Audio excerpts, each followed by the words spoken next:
Hey guys, my name is Kevin Boone. I'm the lead pastor at Genesis Community Church, the Travelers Rest. I appreciate you tuning in to study with me.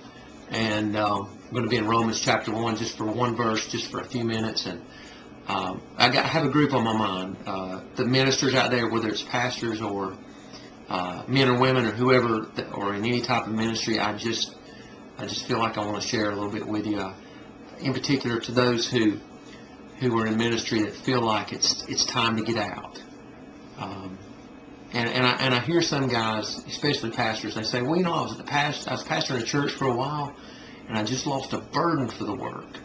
And I want to ask them sometimes, what does that mean? You've lost a burden for the work.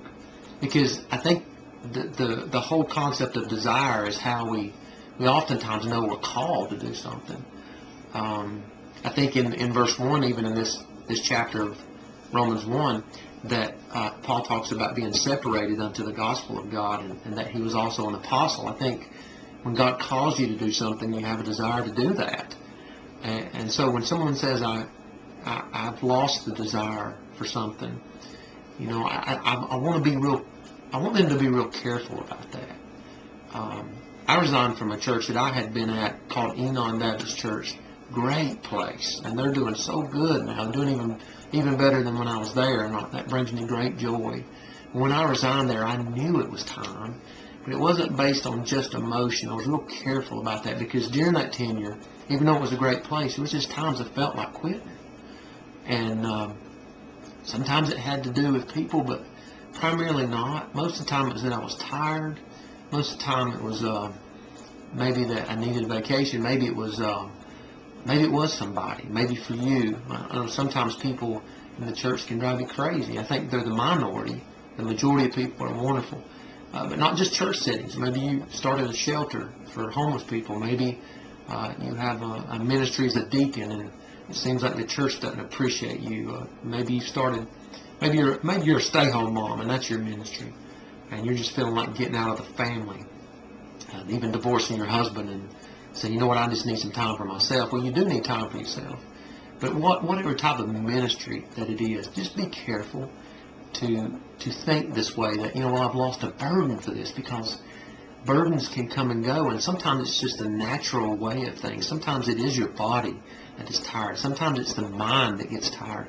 But it's not really the Spirit of God telling you that it's time to go. I think there's many things that need to be coupled with that. There needs to be not only emotion coupled with it, but affirmation from the Scriptures themselves. I think after much prayer, much confirmation concerning that. But just be careful, because in this first verse, Paul said he's a servant. But he says, I'm a servant of Jesus Christ. And I think his focus was on Jesus, because Paul was treated so bad by people. Not everybody, but a lot of people. As you read about his life, of course, he went through all kinds of things. If he was to base his staying in ministry on how people were treating him, man, he would have been gone the first few months, especially after the first few years. And so I look at Paul, and I think he put that in there on purpose, because he says, I'm a servant of Jesus Christ primarily. The people, I serve them secondly. But when I preach, when I do whatever ministry I do it as an act of worship. I do it as a servant to Jesus Christ. If I preach a sermon, I lift that up to God. And I say, you know what, God, this is for you primarily, and I give this to the people secondly. And if no one pats me on the back, if no one says that's a great sermon, if no one comes to the altar, it's okay. If no one gives me any affirmation, that's okay. It's good to have those things. And we need them sometimes. But when we begin to focus on what people are not doing for us, or what people are doing to us, or we begin to focus primarily on, I don't feel like doing this anymore, we need to step back and say, okay, where is my focus? Where is my motive at? And Paul's motive here in this chapter, and it's so awesome, because the Spirit does this to you. He said, the Spirit has made, or he doesn't say it, but the Spirit has made him a servant, but a servant specifically of Jesus Christ. And I think that's how Paul endured to the end.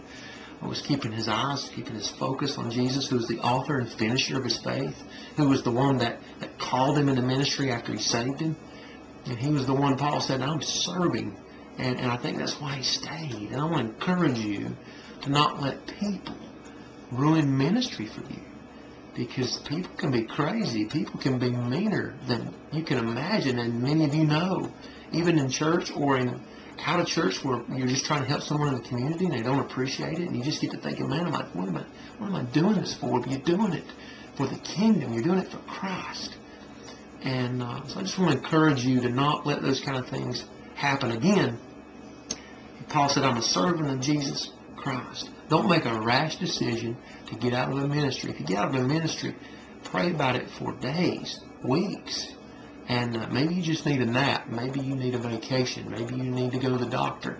Maybe you just need time alone with God. Maybe God is calling you away, but don't make that decision rashly. I think most pastors want to resign on most Monday mornings, but just don't do that. Be careful and wait and pray.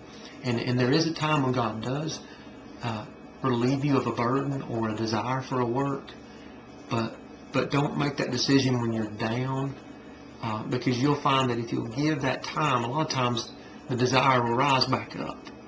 But when that desire is lost and that just kind of flatlines for week after week after week, then it could be God's calling you away from it. But don't let it be because you have grown weary of mean people in the church or wherever, and you begin to focus on them and their inconsistencies and their lack of appreciation towards you, and maybe your needs are not being met, you're not getting enough affirmation. I'm not sure what, but maybe someone's genuinely just been a rear end to you and has just hurt you and your family.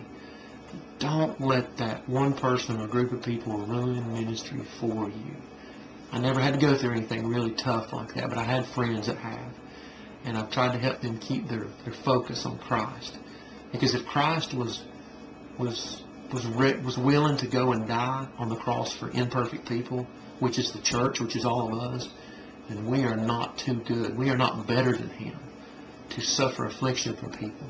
But don't let that affliction, when it makes you feel horrible, when it makes you feel just angry at people, don't let that be what the determining factor is to step away from the ministry.